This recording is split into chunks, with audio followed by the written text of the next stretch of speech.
বাড়ি ফেরা মানেই তো একটা অন্যরকম আনন্দ। চেনা মুখ, চেনা গন্ধ, চেনা খাবার, পাঁঠার মাংস, আরসালানের বিরিয়ানি, লুচি আলুর দম, ভাবতেই জিভে জল।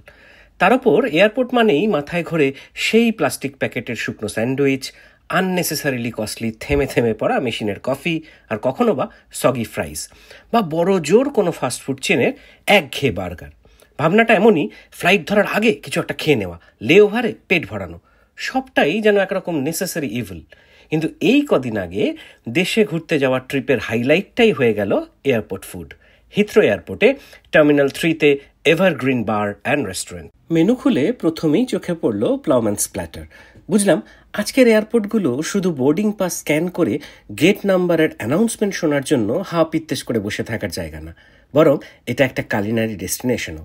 চমৎকার চেডার ফ্রম সাসেক্স, উইলশায়ারের tender and juicy ham, and smooth and creamy patty with distinct Spanish flavours.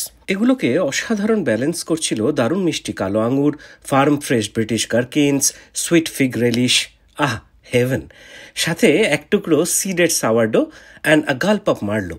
Such a meal is no longer an airport survival meal. It's a sign of a perfect beginning of a great vacation. আর আমার wife, সে তো classic British মোডে, cappuccino হাতে বেছে নিল Forman's London cure smoked salmon fish cake.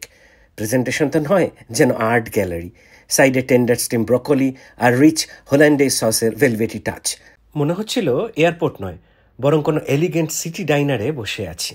Decor, ambience, ক্লায়েন্টেল সব কিছুই এত perfect সিঙ্কে ছিল, জানলার পাশে দাঁড়িয়ে থাকা এমিরেটসের A380ও যেন একটু হেসে বলল বন ভয়াজ। তাই আজকের আহারে বাহারের short video is a toast to fine dining at airport. শুধু খিদে মেটানো নয়, the meal was a sophisticated and delightful send off. বাড়ির স্নেহ আদরে ডুবে যাওয়ার আগে যেন একটা প্যাশনেট বিদেশি চুম্বন।